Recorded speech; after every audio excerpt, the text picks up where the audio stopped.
हाँ, और कोई भी है क्लास ज्वाइन करने वाला कि बस तुम ही दोनों हो अभी? सर अभी हम ही दोनों हैं। हम ही दोनों हैं सर। अच्छा ठीक है, कोई बात नहीं। तो सबसे पहले तो मैं अपना इंट्रोडक्शन दे देता हूँ। पहली बात तो जी सर। मेरा हिंदी उतना मजबूत नहीं है, क्योंकि मैंने अपनी पढ़ाई लिखाई सब कुछ इंग्लिश में ही की है। मैं झारखंड का रहने वाला हूँ, तुषार सर और हम जी इसी सर। शहर से आते हैं। तो मैं जमशेदपुर सुने हो नाम, झारखंड में? Yes sir, yes sir. हाँ, तो झारखंड में ही मेरी पढ़ाई लिखाई हुई है। फिर मैंने आईआईटी से इलेक्ट्रिकल इंजीनियरिंग किया है। हम और तुषार सर एक ही साथ में थे, ठीक है। तो मेरा आप देखेंगे वीडियो जो भी है यूट्यूब वगैरह पे है, आप सेंटम एकेडमी के नाम से सर्च करेंगे ना, तो मेरा वीडियो काफी सारा आपको दिखेगा सेंटम एकेडमी के नाम से, ठीक है। पर ये सारे वीडियो ना इंग्लिश में, हिंदी में मैंने कभी पढ़ाया नहीं है। हालांकि मैं बोलचाल अच्छा लेता हूँ हिंदी में तो मैं कोशिश करूंगा आप लोगों के साथ हिंदी में ही बात करने की, ठीक है। ठीक। Yes sir. आपको एक बात ध्यान में रखना पड़ेगा कि आगे चल के जब आप नौकरी करोगे, बड़े बड़े फर्म्स में काम करोगे इंजीनियर के तौर पे, तो आपको इंग्लिश आनी चाहिए, ठीक है। तो अभी तो फिलहाल ठीक है, आपकी शिक्षा दीक्षा हिंदी में हो रही है, बट आगे चल के आपको धीरे धीरे इंग्लिश बोलना आना पड़ेगा, क्योंकि इंग्लिश ही आजकल माध्यम बन गया है क्लाइंट से बात करने का। समझ में आ रहा है? तो आप कोशिश कीजिए इंग्लिश में भी बात करने की, ठीक है। क्या नाम हुआ आपका? सुधीर, किनका नाम हुआ? मेरा नाम सुधीर है सर। सुधीर तुम हो? अच्छा, और तुम्हारा नाम क्या हुआ बेटा? मेरा नाम सर सुनील कुमार। अच्छा, एक और दिख रहे हैं फरीद आलम करके। अच्छा हाँ, फरीद भी आया होगा। वो बायो लिया है, फिर भी वो चाहता है कि मैथ पढ़े। अच्छा, हेलो। हाँ फरीद, मुझे दिख नहीं रहे हो तुम नमस्ते भैया। हाँ नमस्ते नमस्ते, तुम काफी अंधेरे में बैठे हो लगता है थोड़ा उजाले हाँ में अभी आओ। अच्छा अच्छा अच्छा, आप देखे? हाँ हाँ, आप दिख रहे हो। चाय पानी हो गया? हाँ अभी नहीं। अभी नहीं हुआ? अच्छा ठीक है। हम्म, तो देखो, तुम लोग अभी तक 11th क्लास में हो ना सब कोई? यस यस जी। सर। क्या क्या पढ़ लिए हो मैथ में, जरा बताओ। गणित में क्या क्या अध्याय पढ़ लिए हो? सर अभी तो मेरा तो मैथ में मतलब कि कुछ हुआ ही नहीं है। कुछ नहीं हुआ है? समुच्चय पहला। सुनील, सुनील हो ना तुम? सुनील? यस सर, हाँ मैं सर। सुनील। सुधीर, तुम्हारा कितना हुआ है? सर पहले ही हुआ है थोड़ा बस। अच्छा, तो समुच्चय चैप्टर में कुछ स्टार्ट किए हो? हाँ सर। अच्छा, समुच्चय। और फरीद, तुम्हारा क्या चल रहा है? भैया हम बायो से हैं। अच्छा, तो मैथ से कोई लेना देना नहीं है? नहीं मतलब भैया ने बोला था कि अटेंड कर लेना, काफी मतलब फिजिक्स में लगती है मैथ थोड़ा बहुत। अरे हाँ बिल्कुल, अगर तुम बायो लिए भी हो तो मैथ का एग्जाम तो लिखोगे ना, कि नहीं लिखोगे? हाँ सर, जी। मैथ तो बहुत जरूरी है ना। अच्छा, मैथ के देखो साथ नहीं हूँ। मैथ का जो काम है ना वो बहुत ही आगे तक जाएगा। तुम जब मान लो तुमको आगे चल के मौका मिले एमबीए वगैरह करने का, कभी कभी होता है ना, नौकरी करते करते आदमी थक जाता है, तो जैसे यस। उसको लगेगा कि हमको और भी आगे बढ़ना है, तो थोड़ा आपको प्रबंधन क्षेत्र में जाना पड़ेगा, मैनेजमेंट जिसको कहते हैं। तो उसके लिए आपको एमबीए का एग्जाम, जिसको कैट कैट एग्जाम बोलते हैं इंडिया में, कॉमन एडमिशन टेस्ट, वो एग्जाम आपको लिखना पड़ेगा, यस ठीक भैया। है। तो उससे अगर आप एमबीए में एडमिशन लेते हो, तो उसके बाद जो आपकी सैलरी होती है वो डबल हो जाती है। मतलब स्टार्टिंग सैलरी करीब 18 से 20 लाख रुपए सालाना से स्टार्ट होती है, ठीक है। तो उस समय आपको क्या लगेगा कि अरे मैथ क्यों छोड़ दिया, मैथ पढ़ना चाहिए था। तो एटलीस्ट 11th-12th का मैथ बेसिक आप पढ़ लेंगे ना, तो आपके लिए अच्छा होगा, ठीक है। अच्छा अच्छा, तो मैं इंग्लिश का इस्तेमाल थोड़ा ज्यादा करूंगा, और अगर आपको भैया, कोई दिक्कत हो जैसे हमारी शक्ल दिख रही है? हाँ हाँ हाँ भाई, फरीद हाँ भाई, दिख मस्त लग रहे हो। हाँ, ठीक। अच्छी दिख रही है, अच्छी दिख रही ठीक है। है तो अगर आपको लगे कि मैं इंग्लिश का इस्तेमाल ज्यादा कर रहा हूँ, तो आप बताइएगा कि थोड़ा इसको हिंदी में भी समझा सकते हैं, ठीक है। मैं हिंदी में ही बोलूंगा, कुछ कुछ वर्ड अगर मैं इंग्लिश में बोल दूं तो आप मेरे को करेक्ट कर सकते हो, ठीक है। ठीक यस सर। सर। देखिए सेट्स जो चैप्टर है आपका क्लास 11th का जो ओवरव्यू है मैं आप एक बार बता देता हूँ कि 11 में कौन कौन से अध्याय हैं और खासकर कौन से अध्याय आपको 12वीं में भी जरूरत पड़ेगी, और अगर आप कोई कॉम्पिटिटिव एग्जाम लिखना चाह रहे हैं, जैसे कि आप तुषार सर ने मुझे बताया कि आप लोग बैंगलोर में एडमिशन लेना चाह रहे हैं कहीं पे, ठीक है? यस तो भारत अजीम प्रेम, हाँ अजीम प्रेम, अच्छा हाँ, तो उसके लिए कौन सा एग्जाम होता है? अभी तो सर पता नहीं है, एंट्रेंस एग्जाम ऐसे लेते हैं। अच्छा देखिए, इंडिया में ना 2 एग्जाम होते हैं जो कि एक एग्जाम जो होता है वो सबको ही लिखता है, ऑलमोस्ट 13-14 लाख लोग लिखते हैं, वो एग्जाम को कहते हैं हम लोग जेई मेन एग्जाम, ठीक है? जेई मेन एग्जाम जिसको करीब करीब 15 लाख लोग लिखते हैं, 15 लाख लोग इस एग्जाम को लिखते हैं, ठीक है? इस 15 लाख लोग में से यस 2.5 लाख लोग का सिलेक्शन होता है, ठीक है? राइट, जेईई बोलते हैं इसको, JEE main, JEE main exam, जिसको इसको 2 चरण में दिया जाता है, एक जनवरी में होता है, एक अप्रैल में होता है, ठीक है? यस भैया। हाँ, तो ये जो एग्जाम होता है इससे आपको जितने भी एनआईटीज हुए, एनआईटी मतलब national institute of technology, IIT के लिए एक और एग्जाम लिखना पड़ता है, वो मैं बाद में बताऊंगा आपको। तो एनआईटी हुआ, ट्रिपल आईआईटी हुआ, Indian institute of information technology हुआ, और बहुत सारे गवर्नमेंट फंडेड इंस्टीट्यूट्स होते हैं, उसमें प्रवेश पाने के लिए आपको ये परीक्षा लिखनी पड़ती है। ये 2 बार होता है, ये साल में 2 बार होता है, और दोनों बार का जो सबसे बेस्ट अटेम्प्ट जो होगा ना आपका, जो सबसे अच्छा अटेम्प्ट होगा उसको लिया जाता है, ठीक है? ये एग्जाम की अगर आप तैयारी करोगे तो आपका भारत में कोई भी एग्जाम आप आसानी से कवर कर सकते हो, क्योंकि सिलेबस सेम होता है, समझ में आया? तो जो सिलेबस है वो सेम रहेगा, जो जेई मेन का होगा वही सारे एग्जाम का रहेगा। इसको कंडक्ट कराता है नेशनल टेस्टिंग एजेंसी, ठीक है? कभी कभी इसको नेशनल एजेंसी फॉर टेस्टिंग भी लोग बोल देते हैं, ठीक है? तो इसमें जो चैप्टर आपके क्लास 11th में आएंगे, 11वीं के जो आपके टॉपिक्स हैं, ओके, अध्याय, उसके बारे में एक बार मैं आपको बता देता हूं क्या क्या है। सबसे पहला चैप्टर जो सबसे आसान भी है वो है समुच्चय। हाँ, समुच्चय चैप्टर पे खाली समुच्चय पे सवाल नहीं आएगा, समुच्चय के साथ आपको आएगा क्रमचय और संचय के सवाल, क्योंकि इसको अकेले नहीं पूछते हैं लोग, क्योंकि बहुत आसान है, करेक्ट? इसको अगर अकेले पूछने लग जाएंगे तो फिर उनको सवाल पूछने के लिए क्वेश्चन कम पड़ जाएंगे, ठीक है? तो लोग क्या करते हैं, इसको मिक्स कर देते हैं। किसके साथ मिक्स कर देते हैं? आपका जो चैप्टर है परम्यूटेशन एंड कॉम्बिनेशन, जिसको कहते हैं क्रमचय और संचय, क्रमचय और संचय के साथ इसको मिक्स कर देते हैं, ओके? जब हम लोग सवाल लगाएंगे ना आगे चल के, तो हम लोग देखेंगे कि कैसे क्रमचय और संचय, जिसको हम लोग परम्यूटेशंस एंड कॉम्बिनेशंस भी कहते हैं, परम्यूटेशंस एंड कॉम्बिनेशंस, इसके साथ ये मिक्स होके आता है, ओके? मिक्स कर देते हैं इसके साथ, ठीक है? दूसरा जो, हाँ, इस चैप्टर में ना ज्यादा सवाल नहीं बनेंगे। दूसरा जो चैप्टर है संबंध और फलन, ये बहुत ही ज्यादा आपके लिए इंपॉर्टेंट चैप्टर है, संबंध और फलन। हाँ सर। हाँ, फलन बेसिकली जिसको हम लोग फंक्शन भी कहते हैं, इसको रिलेशंस एंड फंक्शंस भी कहते हैं, रिलेशंस एंड फंक्शंस। फलन आपका जो है 12वीं में भी रहेगा, ओके, 12th क्लास में भी रहेगा, और 12th क्लास का ही आपके बोर्ड में भी आएगा। तो हम लोग अभी जो पढ़ रहे हैं वो बेसिकली उसका परिचय पढ़ रहे हैं हम लोग, फलन क्या होता है, कितने तरह के फलन होते हैं, ठीक है? संबंध और फलन में क्या समानताएं और विभिन्नताएं होती हैं, ये सब हम लोग बात करेंगे।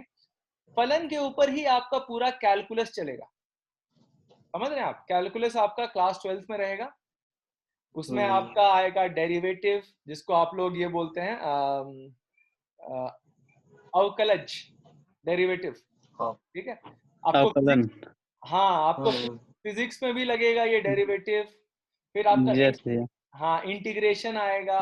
ये सारे ऑपरेटर्स होते हैं। ऑपरेटर समझते हैं, जैसे कि आप किसी चीज के ऊपर, जैसे आप अपने त्रिकोणमिति पढ़ी होगी क्लास 10th में, है ना। Yes sir. Sine, cos, tan, ये सब क्या होता है? ये सब ऑपरेटर होता है। ये एंगल के ऊपर होता है, करेक्ट है ना। तो उसी तरह जितने भी कैलकुलस के डेरिवेटिव हुआ, लिमिट्स हुआ, इंटीग्रेशन हुआ, ये सब फलन के ऊपर लगेगा। तो अगर आपको फलन ही नहीं आता है तो आप वो सब क्रियाएं नहीं कर पाएंगे। इसीलिए इसका समझना आपके लिए अति आवश्यक है, बहुत जरूरी है। तो इसको आप मार्क कर लीजिए, इम्पोर्टेंट। ओके, अगर आप कहीं लिख रहे हो, नोट्स वोट्स बना रहे हो, तो हाँ लिख करके रखिए इसको। और अगर मैं कहीं थोड़ा तेज जा रहा हूँ तो बोलिएगा, तो मैं स्लो हो जाऊंगा। यस भैया। उसके बाद आता है ट्रिग्नोमेट्रिक फंक्शन, जिसको आप लोग त्रिकोणमितीय फलन बोलते हैं। फलन, यस सर। त्रिकोणमितीय फलन,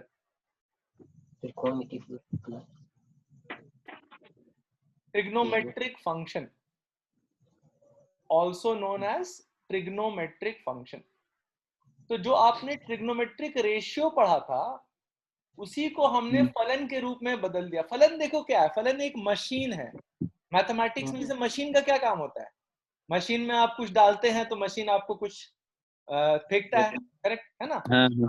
तो उसी तरह से फलन जो होता है वो मैथमेटिक्स में एक मशीन का काम करता है, समीकरण की तरह। हाँ, तो जैसे साइन एक मशीन है जिसमें आप अगर 30 डिग्री डालेंगे, 30 डिग्री डालेंगे तो आपको हाफ फेंकेगा, समझ रहे हैं। 60 डिग्री डालेंगे तो आपको √3/2 फेंकेगा।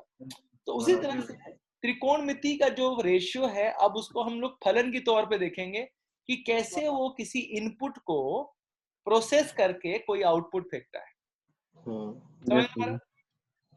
ये जो है ये बहुत बड़ा चैप्टर है। इसके अंदर बहुत सारे और चीजें आते हैं, जैसे ट्रिग्नोमेट्रिक फंक्शन के बारे में जब हम लोग पढ़ेंगे तो हम लोग ट्रिग्नोमेट्रिक इक्वेशन के बारे में भी पढ़ेंगे, समांतिया के बारे में पढ़ेंगे, और भी बहुत सारे चीज हैं।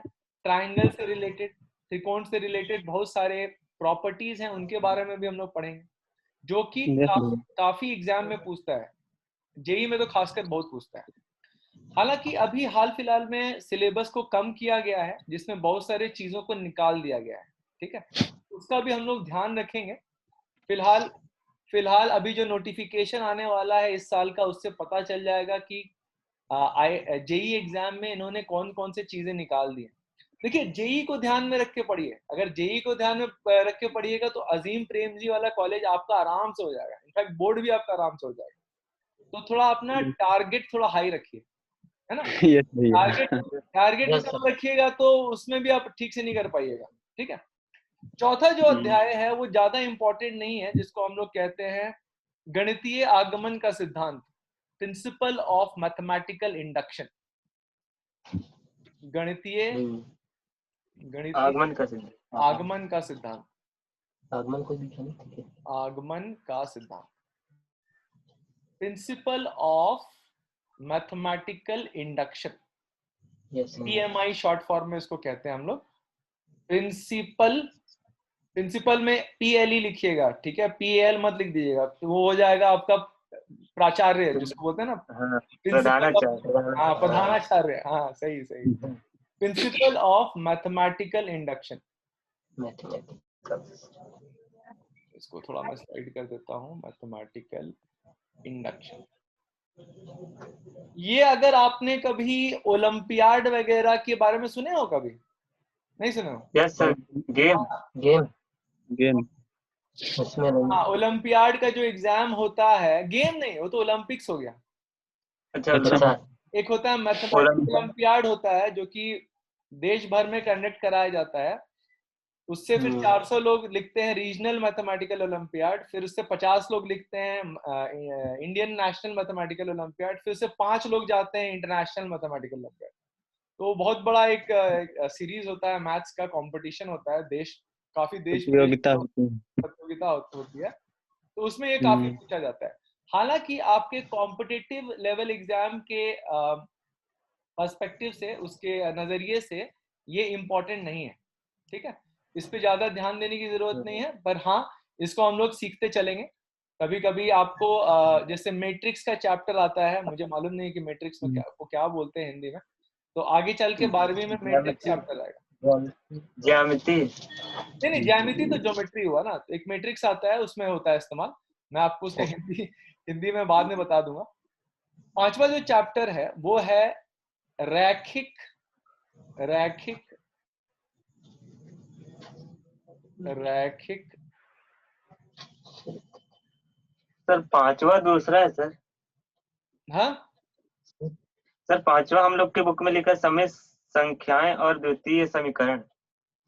नहीं, वो तो कॉम्प्लेक्स नंबर है। अच्छा 5वां, अच्छा आपके बुक में, ठीक है, मैं वही ले लेता हूँ, वही ले लेता हूँ। हाँ, तो जो 5वां चैप्टर है वो है सम्मिश्र संख्याएं और सम्मिश्र संख्याएं और द्वितीय समीकरण। संख्याएं और द्वितीय द्विघातीय द्विघातीय समीकरण मतलब इक्वेशन। हाँ, तो ये जो चैप्टर है ना, ये बहुत ही इंपॉर्टेंट है और काफी कठिन भी है, राइट। इसको इंग्लिश में हम लोग कहते हैं कॉम्प्लेक्स नंबर्स। नाम में ही कॉम्प्लेक्स है भाई, देख लो। कॉम्प्लेक्स मतलब कि थोड़ा कठिन है भाई, ठीक है। अब तक जो हम लोग पढ़ते आए हैं, जो भी हम लोग वास्तविक संख्याएं, प्राकृतिक संख्याएं जो पढ़ते आए हैं, उसमें हम लोग मात्र एक ही संख्या के साथ काम करते हैं। इसमें ना 2 संख्याएं एक साथ आती है, जिसको हम लोग a प्लस आई बी लिखते हैं, a प्लस आई बी। आई होता है अंडर रूट ऑफ -1, ठीक है। तो इसमें रियल पार्ट और इमेजिनरी पार्ट का कंसेप्ट आ जाता है। उसके बारे में हम बाद में बात करेंगे, जब इस चैप्टर के बारे में हम लोग पढ़ेंगे। द्विघातीय समीकरण हो गया आपका क्वाड्रेटिक इक्वेशन, ठीक है। क्वाड्रेटिक इक्वेशन आप तो 10th में भी पढ़े होंगे। Yes sir. हाँ, तो द्विघातीय समीकरण में अब थोड़ा सा एक्स्ट्रा हम लोग पढ़ने लग जाएंगे, जहां पे पहले क्या पढ़ते थे आप लोग, जैसे क्वाड्रेटिक इक्वेशन हम कोई लिख देते हैं जैसे यहाँ पे, ठीक है। आप लोग को पता, आपने जो पढ़ा होगा उसमें आपका जो ए बी और सी है वो वास्तविक संख्याएं होंगी। यस भैया। अब हम लोग बात करेंगे जब ए बी सी आपका सम्मिश्र संख्याएं बन जाती हैं, तब कैसे रूट बदलता है, तब कैसे उसका जो मूल बदलता है, वो हम लोग इसमें चैप्टर में, इस अध्याय में पढ़ेंगे। ठीक है, समझ में आ रहा है फरीद? Yes sir. हाँ, यस भैया। हाँ, तो ये जो चैप्टर है ना, इसमें थोड़ा टाइम लगेगा बेटा, क्योंकि ये थोड़ा मुश्किल है, ठीक है। इसमें हम लोग आराम आराम से पढ़ेंगे। ये एक ऐसा चैप्टर है जिसमें आपको त्रिकोणमितीय भी लगेगा, जिसमें आपको आदेशिक संख्याएं, देशिक संख्याएं, स्केलर वेक्टर भी लगने वाला है, ठीक है। तो ये आसान चैप्टर नहीं है। अब बढ़ते हैं जो अध्याय नंबर 6 है, रैखिक असामिकाएं।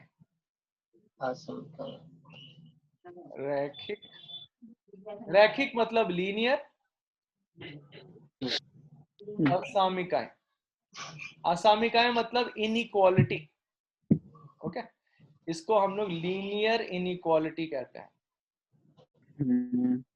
इसको हम लोग लीनियर इनइक्वालिटी नहीं बोलेंगे, लीनियर इनइक्वेशन बोल देते हैं। अच्छा, इनइक्वालिटी और इक्वेशन में जो अंतर होता है वो मैं आपको समझाता हूं। जैसे आप बोलेंगे कि 2 इज लेस देन 1, 2 1 से छोटा है, तो एक इनइक्वालिटी हो गया, ठीक है।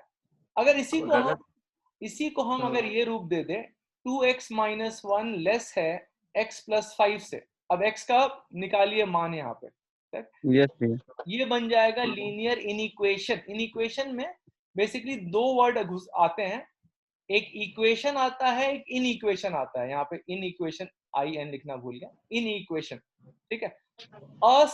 असामिकाएं जो हुआ वो बेसिकली इन इक्वेशन हो जाता है, इन इक्वेशन में जहां पे एक दूसरे के बराबर ना हो, ठीक है।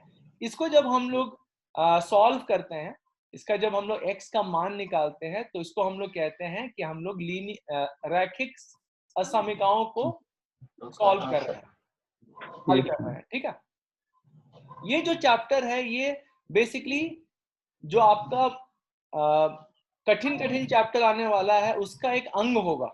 इस पे सवाल नहीं बनेगा, ये बेसिकली आपका सपोर्ट होगा बाकी सवाल के लिए। समझ रहे हैं ना बात को? जैसे कि आप जोड़ घटाव भी करते ही है ना सवाल बनाने में, पर जोड़ घटाव तो सिलेबस में नहीं है, वो तो अंग है, वो तो अध्याय का अंग है। तो उसी प्रकार से ये भी बड़े बड़े जो अध्याय होंगे उनका ये छोटा छोटा अंग होगा। जैसे आगे चल के हम लोग पढ़ेंगे अवकलन का जो उपयोग है, एप्लीकेशन ऑफ डेरिवेटिव्स, उसमें ये चीज आ जाएगा। तो जो 11th का चैप्टर है उसको आप लाइटली मत लीजिएगा, ये मत समझिएगा कि 11th का है तो ऐसे भी बोर्ड में नहीं पूछेगा या किसी कॉम्पिटिटिव एग्जाम में नहीं पूछेगा, ऐसा नहीं है। इन्हीं सब से आपका जो फाउंडेशन है, फाउंडेशन समझते हैं, आधार, आपका जो मैथ का जो आधार है वो बनेगा।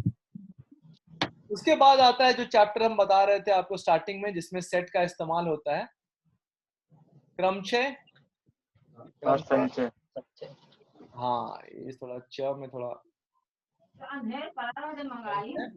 और संचय। ये जो है, ये जो चैप्टर है, इसमें आप ना गिनती करना सीखते हैं बिना गिनती किए हुए। तो it is counting without actually counting. समझ में आ रहा है? तो इस चैप्टर में ना, जैसे कि हम लोग, मैं छोटा सा सवाल देता हूं, जैसे कि कैट है, CAT, कैट, राइट? कैट में आपका जो अक्षर है C, A और T, करेक्ट? इसको आपस में आप इधर उधर करके कितने 3 अक्षर के शब्द बना सकते हैं? कैसे बनाइएगा? 3 सवाल समझ आ रहा है कि कैट का जो अक्षर है CAT, उसको आप इधर जैसे एक और इससे एक शब्द बन जाएगा ACT, राइट? इससे एक शब्द बन जाएगा TAC, इससे एक शब्द बन जाएगा EATC, करेक्ट? ऐसे कर करके आप कितने ऐसे 3 अक्षर के शब्द बना सकते हैं? ऐसे निकालिएगा। तो इसका जो आंसर है इस चैप्टर में, इस अध्याय में हम लोग पढ़ेंगे। ठीक है, ऐसे बहुत सारे चीज है जो कि इस अध्याय में हम लोग पढ़ेंगे। ओके, परम्यूटेशन इसको कहते हैं इंग्लिश में, क्रमचय को इंग्लिश में कहते हैं परम्यूटेशन। ये वर्ड आपको ना, जब आप ऑफिस में ज्वाइन कीजिएगा तो आपका मैनेजर आपको ऐसा वर्ड बोलेगा, परम्यूटेशन ट्राई करो थोड़ा, ऐसा बोलेगा। ठीक है, वर्ड भी आपको आना चाहिए, है ना? संचय होता है कॉम्बिनेशन, कॉम्बिनेशन को संचय कहते हैं। ठीक है, उसके बाद हम लोग पढ़ेंगे, हमारा जो 8वां अध्याय होगा वो होगा बाइनोमियल थ्योरम, द्विपद प्रमेय। हाँ, द्विपद प्रमेय। ये जो चैप्टर है, इसका इस्तेमाल आपको आगे चल के इंटीग्रेशन चैप्टर में भी होगा, जो आपका 12th में आएगा। कैलकुलस का ही एक अंग है, उसमें इस्तेमाल होगा इस चीज का कंसेप्ट, बाइनोमियल थ्योरम। बहुत ही छोटा चैप्टर है, समझने में भी बहुत आसानी होती है, इसको बहुत डिफिकल्ट नहीं है। अच्छा, ये जो चैप्टर है इसको भी आप मार्क करके रख लीजिए, क्योंकि इसका इस्तेमाल आगे चल के आपका प्रोबेबिलिटी, जिसको हम लोग बोलते हैं प्रायिकता।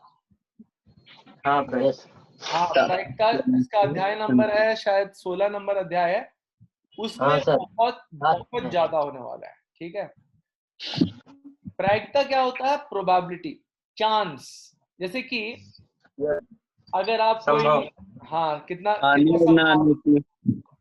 संभावना। आप लोग लूडो खेलते हो ना, लूडो खेलते हो, इसमें जब पासा फेंकते हो तो क्या संभावना है कि आपका 6 आ जाएगा?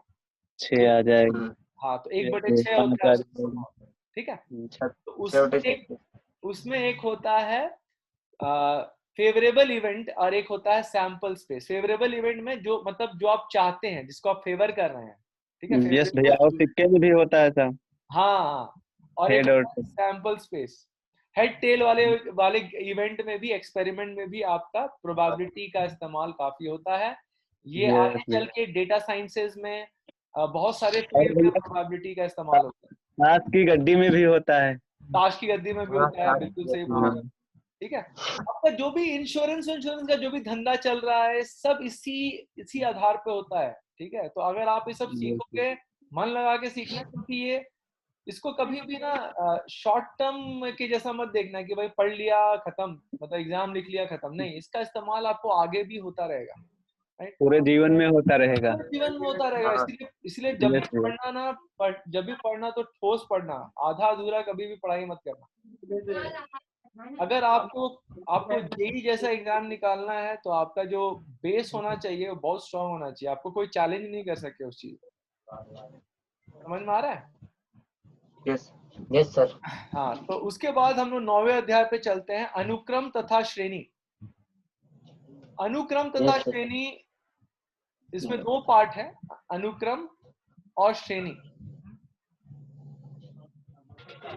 अनुक्रम जो है वो होता है सीक्वेंस।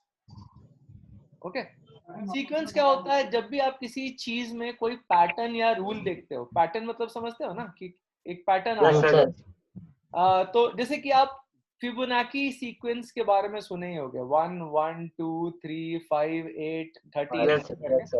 इसको कहते हैं फिबोनाची सीक्वेंस। ठीक है, तो सीक्वेंस में भी एक विभिन्न प्रकार का सीक्वेंस होता है जिसको हम लोग इंग्लिश में कहते हैं प्रोग्रेशन। ओके, उसके बारे में हम लोग पढ़ेंगे अनुक्रम में। श्रेणी जो है, श्रेणी का स्पेलिंग थोड़ा, श्रेणी जो है, श्रेणी मतलब होता है सीरीज। सीरीज मतलब जब आप अनुक्रम को जोड़ते हो ना तो उससे एक श्रेणी निकल के आती है, सीरीज निकल के आता है। दोनों शब्दों का जो इस्तेमाल है ना, लोग गलत कर देते हैं कभी कभी, तो ध्यान में रखिएगा, अनुक्रम सीक्वेंस हुआ और सीरीज जो हुआ श्रेणी हुआ। तो हम लोग कई तरह की सीरीज के बारे में भी पढ़ेंगे, जैसे arithmetic series, geometric series, harmonic series, अर्थमेटिको ज्योमेट्रिक सीरीज, इन सारे सीरीज के बारे में हम लोग पढ़ाई करेंगे। और इन सीरीज को जोड़ने के कई सारे तरीके होते हैं, उनके बारे में भी हम लोग पढ़ेंगे। ये चैप्टर, जैसे कि आपका ये चैप्टर था द्विपद प्रमेय, उसी तरह से ये भी बहुत छोटा सा चैप्टर है, सरल सा चैप्टर है, आराम से हो जाता है और काफी स्कोरिंग भी रहेगा। उसके बाद आता है स्ट्रेट लाइन, जिसको हम लोग सरल रेखाएं बोलते हैं। Yes sir. सरल रेखाएं, हाँ, सरल रेखाएं जो है आपका समझ लीजिए कि कोऑर्डिनेट ज्योमेट्री का आधार है। कोऑर्डिनेट ज्योमेट्री जिसको हम लोग एनालिटिकल ज्योमेट्री भी बोलते हैं। कोऑर्डिनेट ज्योमेट्री आप लोग हिंदी में क्या बोलते हैं उसको? आप लोग 10th में पढ़े हैं ना कोऑर्डिनेट ज्योमेट्री, कुछ पढ़े थे? सरल रेखाएं। अच्छा, हिंदी का थोड़ा शब्द मुझे ढूंढना पड़ेगा इसके लिए, बाद में बात करेंगे इसके लिए। पर इसका जो उपयोग होगा ना वो काफी ज्यादा होगा आपका कोऑर्डिनेट ज्योमेट्री में। स्ट्रेट लाइन जिसको कहते हैं, स्ट्रेट लाइन। ओके, ये चैप्टर आपका कोऑर्डिनेट ज्योमेट्री के जो अंदर आने वाला चीज है, जो कि आपको अध्याय 11 में दिखेगा, शंकु परिच्छेद। शंकु परिच्छेद, शंकु परिच्छेद बेसिकली जिसको हम लोग कोनिक सेक्शन कहते हैं। कोनिक सेक्शन क्या होता है मैं आपको बता देता हूँ। ये जो स्ट्रक्चर होता है ना, ये राइट सर्कुलर कोन होता है, ठीक है? Yes sir.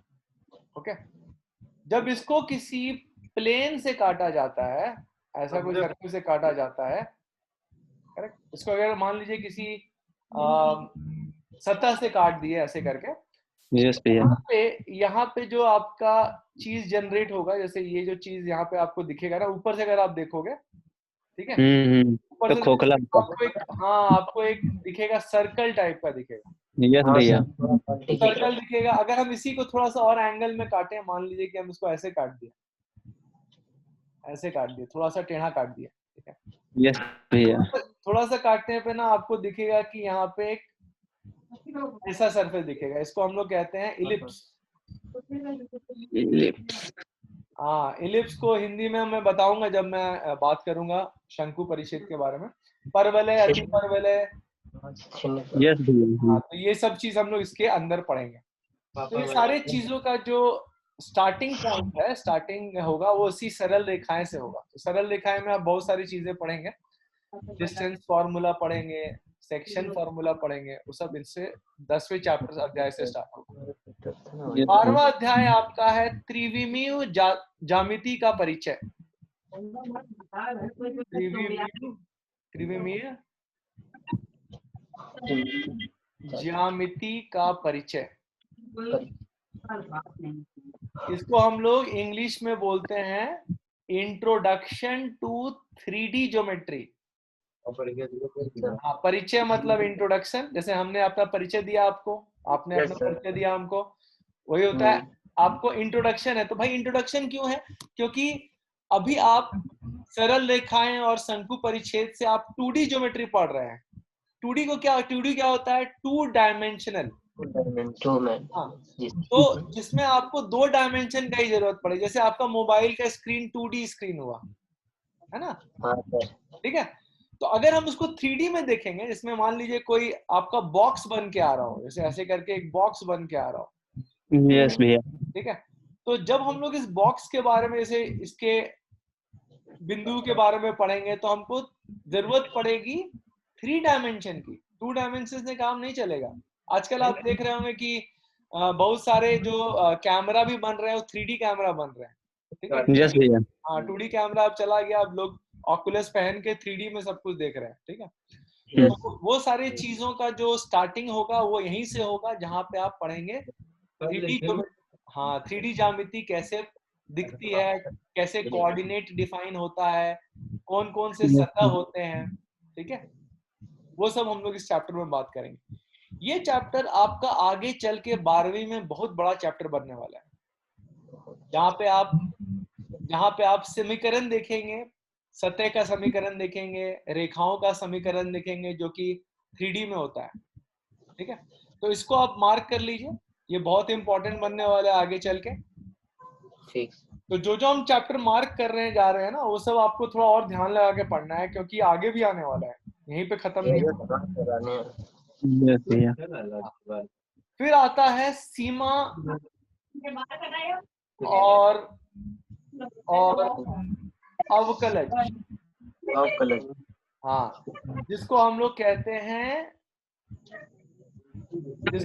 कहते हैं लिमिट्स एंड डेरिवेटिव्स। इसको कहते हैं लिमिट्स एंड डेरिवेटिव्स। जिंदगी बीती जाने खाली जहाँ चल जाए पर बोलो डेरिवेटिव सबको। यस भैया, बता बोलो सुनील, बोलो डेरिवेटिव एक बार। डेरिवेटिव्स, लिमिट्स एंड डेरिवेटिव्स, ये आपका जो कैलकुलस है उसका स्टार्टिंग पॉइंट है। तो ये ना जो चीज है मैं बताने जाऊंगा इस पे, ये आपको, आप कोई भी चीज पढ़ लीजिए, आप जैसे मान लीजिए इकोनॉमिक्स भी पढ़ रहे हैं आगे जाके, यस भैया, तो उसमें इस्तेमाल होगा, ठीक है। लिमिट डेरिवेटिव का इस्तेमाल हर चीज में होगा जहां पे आपका चीजें बदल रही हैं। आपने कैलकुलस का तो नाम सुना ही होगा, ठीक है।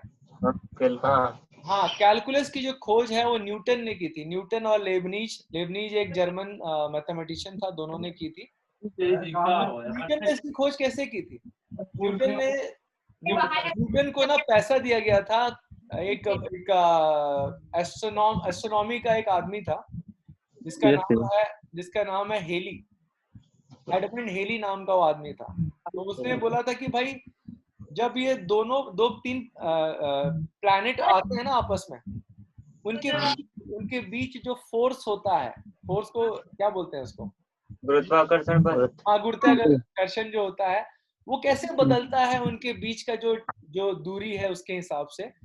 तो वो चीज को पढ़ने के लिए ना कैलकुलस का इजाद किया गया था, जिसमें ये सबसे पहला चीज न्यूटन ने खोजा था, लिमिट्स एंड डेरिवेटिव्स। तो इसके बारे में हम लोग इसमें बात करेंगे। ये चैप्टर ना आगे चल के बहुत बड़ा हो जाएगा, बहुत बड़ा हो जाएगा। डेरिवेटिव आपका जो है, अवकलज जो है और भी बड़ा हो जाएगा। हम लोग 12th में तो ऑलमोस्ट करीब 7 या 8 चैप्टर इसी के ऊपर है, ठीक है। इसका जो उपयोग है, एप्लीकेशन, उस पर बहुत सारा चैप्टर है। फिजिक्स में तो होगा ही, फिजिक्स में आपने देखा ही होगा, फिजिक्स में स्टार्ट हो जाता है। यस भैया, अवकलन समाकलन। हाँ बिल्कुल बिल्कुल। उसके बाद हम लोग बात करेंगे मैथमेटिकल रीजनिंग, जिसको हम लोग कहते हैं गणितीय विवेचन। विवेचन, हाँ गणितीय विवेचन।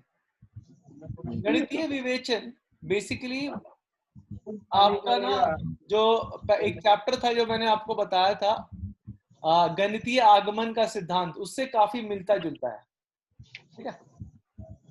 इसको हम लोग इंग्लिश में भी कहते हैं मैथमेटिकल रीजनिंग। हाँ, रीजनिंग। ये आपका ज्योमेट्री के टाइम का, ज्यामिति के समय का ये गणित का वो है, अध्याय है, जो हम लोग के वो होते थे ना, पाइथागोरस और आर्किमिडीज, हाँ, ये सब लोग के टाइम का ही ये चीज है।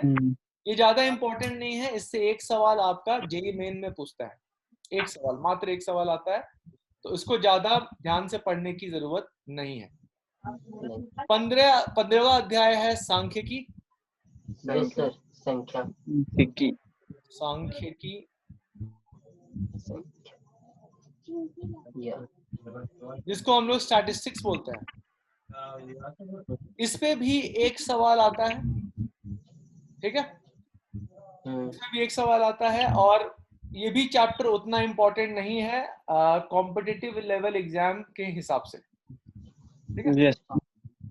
16वां अध्याय जो है आपका, वो इम्पोर्टेंट है, वो बहुत ही, जिसको प्रोबेबिलिटी बोलते हैं। यस भैया, अगर बात कर रहे थे, ये बहुत इम्पोर्टेंट है हमारे हिसाब से। हाँ, बहुत इम्पोर्टेंट है। इम्पोर्टेंट है, इम्पोर्टेंट है। ये 12th में भी आएगा। यस भैया, ये 12th में भी आएगा। तो आपका कौन कौन सा चैप्टर 12th में आने वाला है? एक है आपका संबंध और फलन, ठीक है। एक है आपका ये त्रिविमीय ज्यामिति का परिचय, वो और आगे बढ़ के आएगा। और ये जो चैप्टर है प्रायिकता, ये भी वापस से आएगा, ठीक है। और सीमा और अवकलज, ये तो और बड़ा होके आएगा। मतलब ये तो जो आप सीख रहे हो तो बस परिचय टाइप का समझ लो, और आगे चल के और भी बड़ा बड़ा चैप्टर आएगा, ठीक है।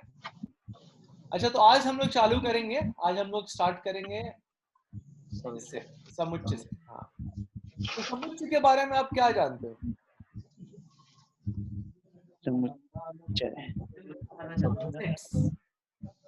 सर समूह में मतलब करना।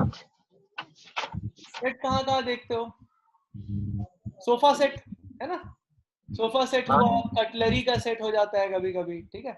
तो बेसिकली एक सुपरिभाषित संग्रह को हम लोग सेट बोलते हैं। खाली संग्रह नहीं होता है, ये सुपरिभाषित होना जरूरी है, समझ रहे हो? तो आपका जो बुक है, मैं आपको बुक के कोई रेफर करते हुए पढ़ाऊंगा, ताकि मैं आपको बता सकूं कि क्या क्या चीज में इम्पोर्टेंट है। तो यहाँ आप देख रहे हो, सबसे पहले तो इस चीज का जो खोज है, आपको दिख रहा है मेरा स्क्रीन? यस भैया, हाँ, दिख रहा है ना। तो ये जो मैथमेटिशियन दिख रहे हैं आपको, गणितज्ञ जॉर्ज कैंटर, ये एक जर्मन आदमी थे।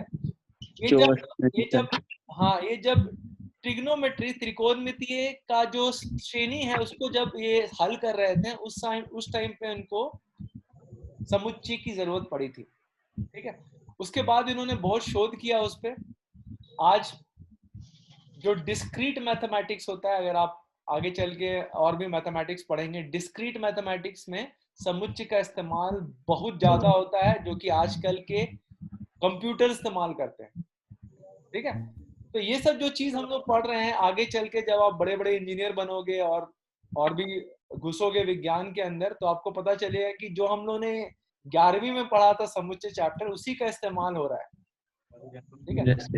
तो मैं तो बहुत साल टेस्टिंग फील्ड में रहा था, तो टेस्टिंग फील्ड में हम लोग सेट्स का बहुत ज्यादा इस्तेमाल करते थे।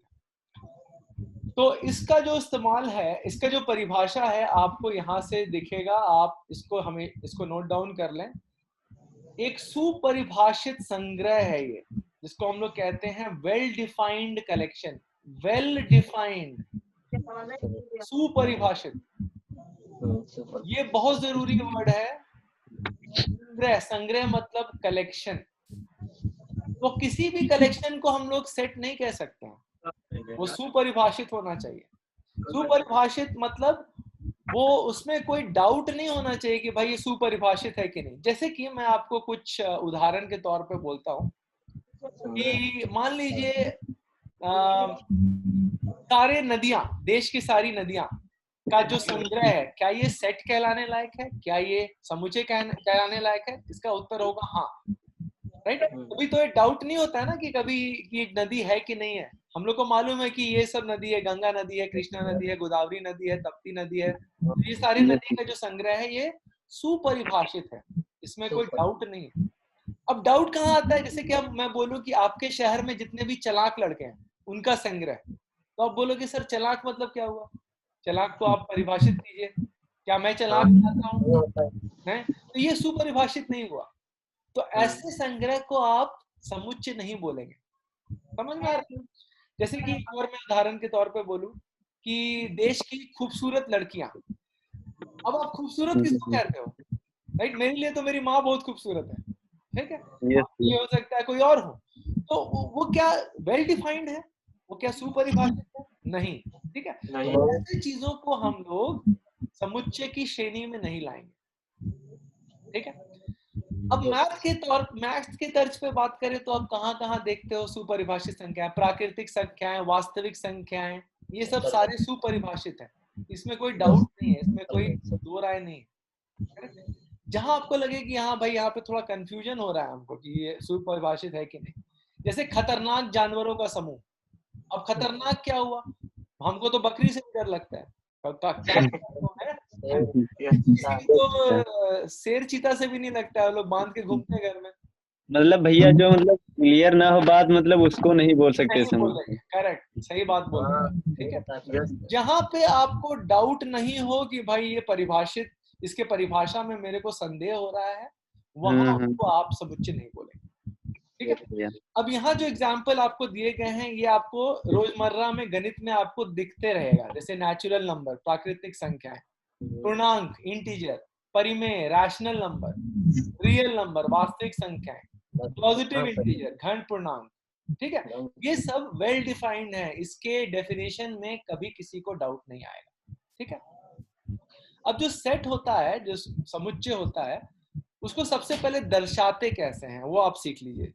कोई भी समुच्चय को ना कैपिटल अल्फाबेट से दर्शाया जाता है, छोटे अल्फाबेट से नहीं, कैपिटल अल्फाबेट, या ए लिखिए या बी लिखिए, एक्स लिखिए, पर वो कैपिटल होना चाहिए, राइट। इसको कैपिटल बोलेंगे, कैपिटल, ठीक है। और उसके जो अव्यय होते हैं, एलिमेंट्स, यहाँ पे आप एक वर्ड देख रहे होंगे, पता नहीं यहाँ पे लिखा है कि बाद में लिखा है, हाँ, अवयव। अवयव, अवयव मतलब एलिमेंट, एलिमेंट मतलब उसके अंग। जैसे कि आप बात कर रहे हो नदी, नदी का समुच्चय, नदी के समुच्चय के अवयव क्या हुए? गंगा नदी हुई, ब्रह्मपुत्र नदी हुई, यमुना नदी हुई, ये उनके हाँ एलिमेंट है, समझ में आ रहा है। तो जो पार्ट हो गया उसका, उसको छोटे अल्फाबेट से दर्शाया जाता है। जैसे मान लीजिए मैं स्वर लिख रहा हूँ, ए ई आई ओ यू, अंग्रेजी में स्वर होते हैं ना 5 स्वर, वॉवेल्स, ठीक है। तो ये जो हुआ, इसको हम लोग ना फ्लावरी ब्रैकेट, जिसको करली ब्रैकेट भी बोलते हैं, इसके अंदर अगर आप लिखेंगे तो ये एक समुच्चय बनेगा। अब ब्रैकेट भी जो है ना बहुत तरीके के होते हैं मैथ में, आगे चल के आप देखेंगे कि राउंड ब्रैकेट का भी इस्तेमाल हो रहा है, स्क्वायर का भी इस्तेमाल हो रहा है, ठीक है। इनके मीनिंग अलग अलग होते हैं गणित में, ठीक है, तो इनको एक जैसा ट्रीट नहीं कर सकते हैं, ठीक है। तो राउंड ब्रैकेट, स्क्वायर ब्रैकेट में आगे चल के आपको बताऊंगा कि कहाँ का इस्तेमाल होता है। तो ये जो होते हैं इनको हम लोग कहते हैं अवयव, elements of the set, elements, जिसको आप मेंबर भी कह सकते हैं, ठीक है। किसी भी सेट में कोई भी अवयव जो है ना वो एक ही बार लिखा जाना चाहिए, ठीक है, एक ही बार लिखना है। एक ही बार लिखा होना चाहिए। ठीक है,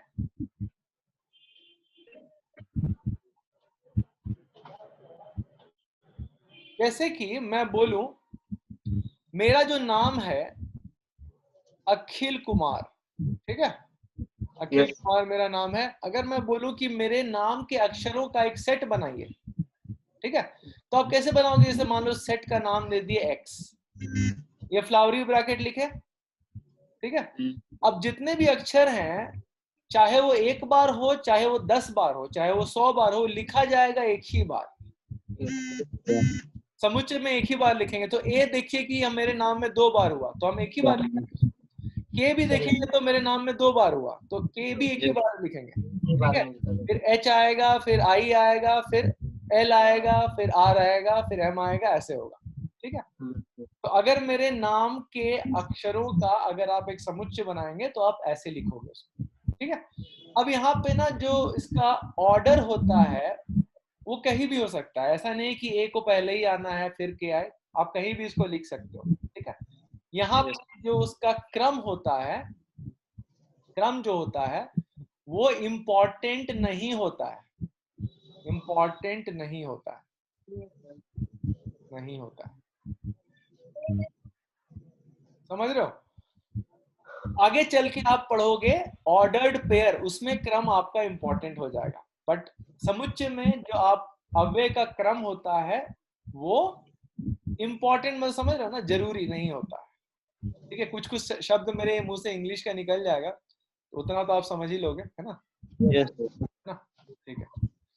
तो हाँ, अब एक और चीज जो मैं आपको बता देता हूँ, यहाँ पे कोई भी जो अव्यय होता है, जैसे मैं बोलना चाह रहा हूँ कि ए अव्यय ए समुच्चय में गिरता है या उसका मेंबर है, उसका एलिमेंट है, तो उसको हम लोग ऐसे लिखेंगे।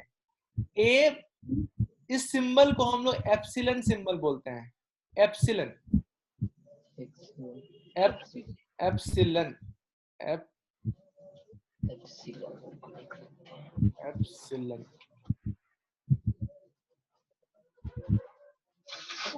ये ग्रीक सिंबल है, ठीक है।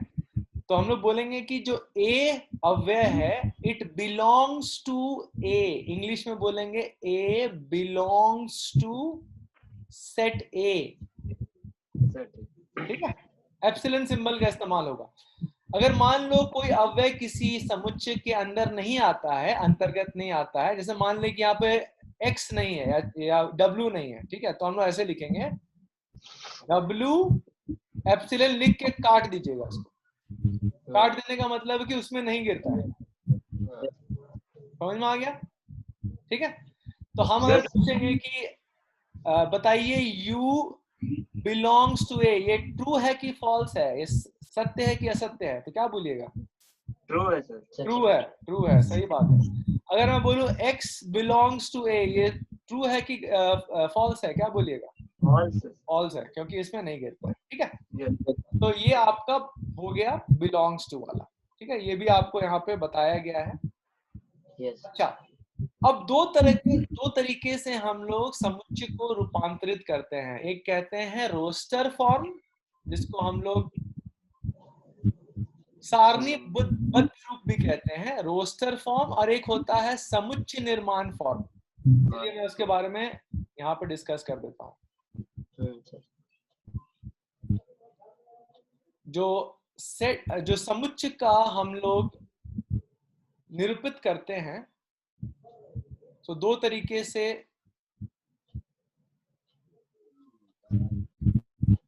निरूपण करते हैं, समुच्चय निरूपण। एक को कहते हैं हम लोग रोस्टर फॉर्म, इंग्लिश में भी इसको रोस्टर ही बोला जाता है। अच्छा, रोस्टर क्यों बोला जाता है भाई? देखो, कभी भी जब तुम देखोगे ना, जैसे कि गांव में मनरेगा का काम चलता है तो रोस्टर बनाया जाता है, ठीक है, कि कौन कौन आज काम करेगा, ठीक है, लिस्ट, उसको रोस्टर बोलते हैं। तो जैसे कि हम लोग ने स्वर का जो समुच्चय बनाया था, उसमें हम लोगों ने जो वॉवेल्स होते हैं ए ई आई ओ यू, उसको ऐसे लिख दिया था। अगर हम लोग ऐसे लिख देंगे इसको, तो ये रोस्टर का रूप हो जाएगा, रोस्टर फॉर्म बोलेंगे इसको, ठीक है। एक दूसरा होता है जिसको हम लोग बोलते हैं समुच्चय निर्माण रूप। समुच्चय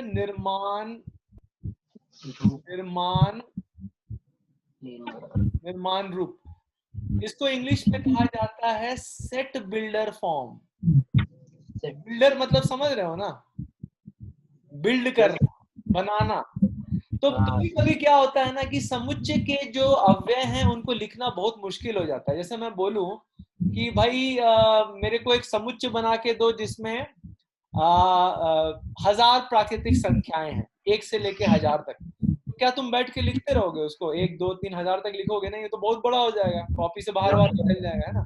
तो हम लोग क्या करेंगे, उसको लिख देंगे बस कि ए में वैसी संख्याएं हैं जो कि प्राकृतिक हैं और 1000 से कम हैं। तो अगर हम ऐसे लिख देंगे ना तो कोई भी आदमी इसको अपने तरीके से बना के लिख लेगा, ठीक है। तो ये कब इस्तेमाल होता है? जबकि आपका समुच्चय ऐसा हो, या कभी कभी तो प्रश्न बनाने के लिहाज से भी पूछा जाता है। तो कभी कभी समुच्चय अगर ऐसा हो जिसको आप ऐसे करके लिख नहीं पाओगे, उसको हम लोग ऐसे फॉर्म में भी लिखते हैं। समझ में आ रहा है? दोनों के बीच अंतर समझ में आया? इसमें आपको लिखना पड़ेगा, इसमें आप बस उसको परिभाषित कर देते हैं, उसमें एक पैटर्न बता देंगे, तो जो भी आदमी इसको पढ़ेगा वो सेट को बना लेगा अपने तरीके से, समुच्चय को बना लेगा, उसका निर्माण कर लेगा। नाम में ही देखिए ना, निर्माण है, उसको खुद से निर्माण कर लेगा वो। बस उसको आप लिख के बता दिए कि भाई इस सेट में ऐसे ऐसे चीज रहने चाहिए। जैसे इसी चीज को अगर मैं रोस्टर ना लिख के समुच्चय निर्माण के रूप में लिखूं तो मैं लिखूंगा ए में वैसे अक्षर जो कि वावेल हैं, जो कि स्वर हैं, is a Wavell, correct. Wavell मतलब स्वर, है ना। तो इससे वो आदमी अपने आप पता लगा लेगा कि भैया इसमें तो ए ई आई ओ यू होना है। समझ रहे हैं? तो एक तरह का जो प्रश्नावली बैठता है इस पे, आपको दे देगा रोस्टर फॉर्म, आपको कहेगा समुच्चय निर्माण रूप में लिखो, रोस्टर रूप में दे देगा और बोलेगा समुच्चय निर्माण रूप में लिखो, समुच्चय निर्माण रूप में दे देगा, बोलेगा रोस्टर रूप में लिखो। तो ऐसा करके आपको एक सवाल बैठा सकता है। तो देखते हैं एक सवाल इस पे, इसमें थोड़ा आप दिमाग लगा के सोच के बताइएगा हमको। अभी हम आपको समुच्चय निर्माण रूप में दे रहे हैं, ठीक है। एक सवाल दे रहे हैं, प्रश्न दे रहे हैं। प्रश्न है 1/2, 2/3, 3/4, 4/5, 5/6। ये हमने आपको किस रूप में दिया भाई? ये हमने आपको रोस्टर रूप में दिया, ठीक है। अब मेरा सवाल आप लोग से ये है कि बाबू इसको समुच्चय निर्माण रूप में लिखो। कैसे लिखोगे बताओ जरा। और बहुत सारे तरीके हो सकते हैं, आपका मैं तरीका जानना चाह रहा हूँ। जैसे फहद का तरीका, नाम सही बोले ना जी हम? मैं बताऊं? हाँ सर, ये इसको हम लिख सकते हैं कि a इज इक्वल टू, और फिर हाँ लिखने से 1 मिनट सुनिए, लिखने से पहले ना थोड़ा चीज जान लीजिए यहाँ पे। इसको हम लोग कहते हैं सच दैट। ये लिखना बहुत जरूरी है, ठीक है। हाँ, कभी कभी ऐसे भी लिख देते हैं इसको, x जहां x ये फॉलो करे, इसको ऐसे पढ़िए कि जहां, ठीक है। तो इसका कहने का मतलब है कि समुच्चय A में वैसे अव्यय रहेंगे जहां पे वो अव्यय इस रूल को फॉलो कर रहे हो, इस रूल को फॉलो कर रहे हो, ठीक है। अच्छा, अब यहाँ पे बता रहे थे सुनील, आप कुछ बताइए। यस सर, x जहां सिंबल को फिर से x ऐसे भी लिख सकते हैं, x/x+1, जहां पे x आपका प्राकृतिक संख्याएं हैं और x 5 से कम है, ठीक है। ये भी चलेगा। अब बहुत लोग समझते हैं कि सर यहाँ पे x लिखना जरूरी था क्या? नहीं, जरूरी नहीं है। आप डायरेक्टली आप लिख सकते हैं x/x+1 लिख सकते हैं। आप देख पा रहे होगे कि यहाँ पे 1 है तो यहाँ पे 1 से 1 ज्यादा है 2, यहाँ 2 है तो 2 से 1 ज्यादा 3, ठीक है। अगर आप चाहें तो उसको ऐसे भी लिख सकते हैं, अथवा ऐसे भी लिख सकते हैं, x जहां पे x हो जाएगा a बाय a प्लस 1, जहां पे a आपका एक प्राकृतिक संख्या हो गई 5 से कम, ऐसे भी लिख सकते हो, करेक्ट, दोनों सही माना जाएगा। समझ में आ रहा है? Yes sir. ये समझ में आ रहा है? अच्छा, एक और मैं देता हूँ, उसको बताना कि क्या है। ये सवाल नंबर 1 था आपका, सवाल नंबर 2 इसका यहाँ पे उत्तर है। इसको कन्वर्ट करना था, इसको तब्दील करना था रोस्टर फॉर्म से। ये कौन सा फॉर्म हो गया? ये कौन सा रूप हो गया? ये समुच्चय सर। समुच्चय निर्माण रूप। समुच्चय निर्माण रूप, करेक्ट, सही जवाब, निर्माण रूप। ठीक है। अच्छा, एक और सवाल देते हैं क्लास बंद करने से पहले। चलो मान लो कि x लिख दिया, ऐसा है, x 1 है, फिर है 8, फिर है 27, फिर है 64। बताओ तो उसका क्या होगा? कुछ पैटर्न दिख रहा है इसमें? Yes sir. हाँ सर। क्या दिख रहा है? क्यूब। क्यूब दिख रहा है, हाँ x सर। क्यूब, जहां x कौन सी संख्या होगी? सर वो हाँ यही वाला सिंबल। नेचुरल नंबर, प्राकृतिक संख्या। नेचुरल नंबर जानते हो ना क्या क्या होता है? 1 2 3 4, इसको नेचुरल नंबर बोलते हैं। नेचुरल नंबर क्यों बोला गया है इसको? क्योंकि ये आदमी को प्राकृतिक रूप से आता है। जैसे कोई बच्चा है, छोटा बच्चा है, वो कैसे गिनना सीखता है? वो 0.5 तो नहीं बोलेगा पहले, नहीं तो सर। 1। जैसे हम लोग भी बहुत पहले, अगर आप प्रिमिटिव आदि मानव के बारे में देखोगे, तो हम लोग भी जब शिकार करते थे तो हम लोग 1 शिकार 2 शिकार या फल या जो भी बीज चुनते थे उसको 1 2 करके चुनते थे, करेक्ट? बाद में बाकी की संख्याएं आने लग गई, तो उसको नेचुरल नंबर इसीलिए कहा जाता है, प्राकृतिक संख्या। तो यहाँ पे x आपका हो जाएगा क्या? Less than equal to 4। ठीक है।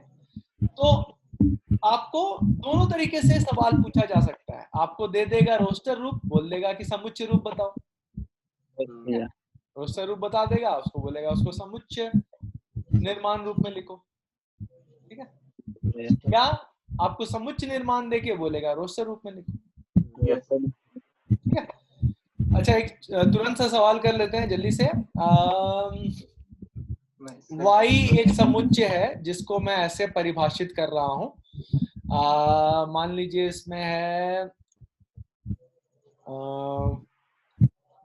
n square plus n plus 1, जहां पे n आपका, और ऐसे लिख देता हूं, जहां n आपका नेचुरल नंबर है, प्राकृतिक संख्याएं हैं 3 से कम। इसका बताइए तो जरा रोस्टर रूप क्या होगा? तो ये मैंने आपको समुच्चय निर्माण रूप दे दिया है, समुच्चय निर्माण रूप दे दिया है। अब मैं आपसे पूछ रहा हूं कि इसका रोस्टर रूप बताइए, तो क्या होगा बताइए जल्दी। सर 2 का स्क्वायर, बोलिए स्क्वायर। हाँ, स्क्वायर मतलब समझ में आ रहा है? स्क्वायर मतलब कि उसी चीज को उसी चीज से गुना कर रहे हैं। हाँ, 4 हो जाएगा, 2 का स्क्वायर 4 हो जाएगा। हाँ, तो इसमें देखिए n आपका कौन सा संख्या है? प्राकृतिक संख्या है, तो प्राकृतिक संख्या में आता है 1 2 3, कहाँ तक जाना है हमको? 3 तक जाना है। ठीक है, तो पहले 1 डालेंगे तो क्या बन के आ जाएगा बताइए तो? 1 ही रहेगा सर। 3 बन जाएगा। देखिए 1 स्क्वायर तो 1 ही रहेगा, प्लस 1 प्लस 1, तो 1 प्लस 1 प्लस 1 3 बन गया, है ना? अब 2 डालिएगा तो क्या बनेगा? उसी तरीके से 2 भी देखिए, 2 6 4 7 7 बन गया। बहुत बढ़िया, 7 बन गया। ठीक है, फिर 3 डालिएगा तो क्या बनेगा बताइए? 9 3 1 कितना बन गया? 13 बन गया। ठीक है, तो ये आपका बन गया रोस्टर, ये रोस्टर बन गया। ठीक है, तो ऐसे सवाल आपको पूछे जा सकते हैं। ठीक है, तो अभी तो हम लोग यहीं पे रुकते हैं। ठीक है, क्लास को यहीं पे समाप्त करते हैं। आगे जब हम लोग पढ़ेंगे तो हम लोग और भी चीजें सीखेंगे, जिसमें सबसे इम्पोर्टेंट जो चीज है वो होगा आपका सबसेट्स। उसके बारे में हम बाद में बात करेंगे। उसके पहले हम लोग कितने तरीके के समुच्चय होते हैं उसके बारे में भी सीखेंगे। ठीक है, ठीक है फरीद, सुनील और ये तुम लोग भाई भाई हो क्या? नहीं सर, नहीं, दोस्त है। फ्रेंड्स। दोस्त है, अच्छा ठीक है, चलो हाँ सर, ठीक है बाबू, मिलते हैं। ठीक है, थैंक यू भैया। भैया। थैंक यू भैया। भैया। थैंक यू, बाय भैया बाय। बहुत अच्छा लगा भैया। हाँ भैया। बहुत अच्छा लगा हमको भी आप लोग से बात करके। हाँ हाँ और काफी चलिए, अच्छे से पढ़ाते हैं भैया। मन लगा के पढ़िए, खुद से भी पहले पढ़ के रखिए ताकि आपको सवाल अगर हो ना तो आप डायरेक्टली पूछ सकते हैं। यस ठीक भैया। सर। ठीक है, चलिए बाय बाय भैया। बाय। Bye bye.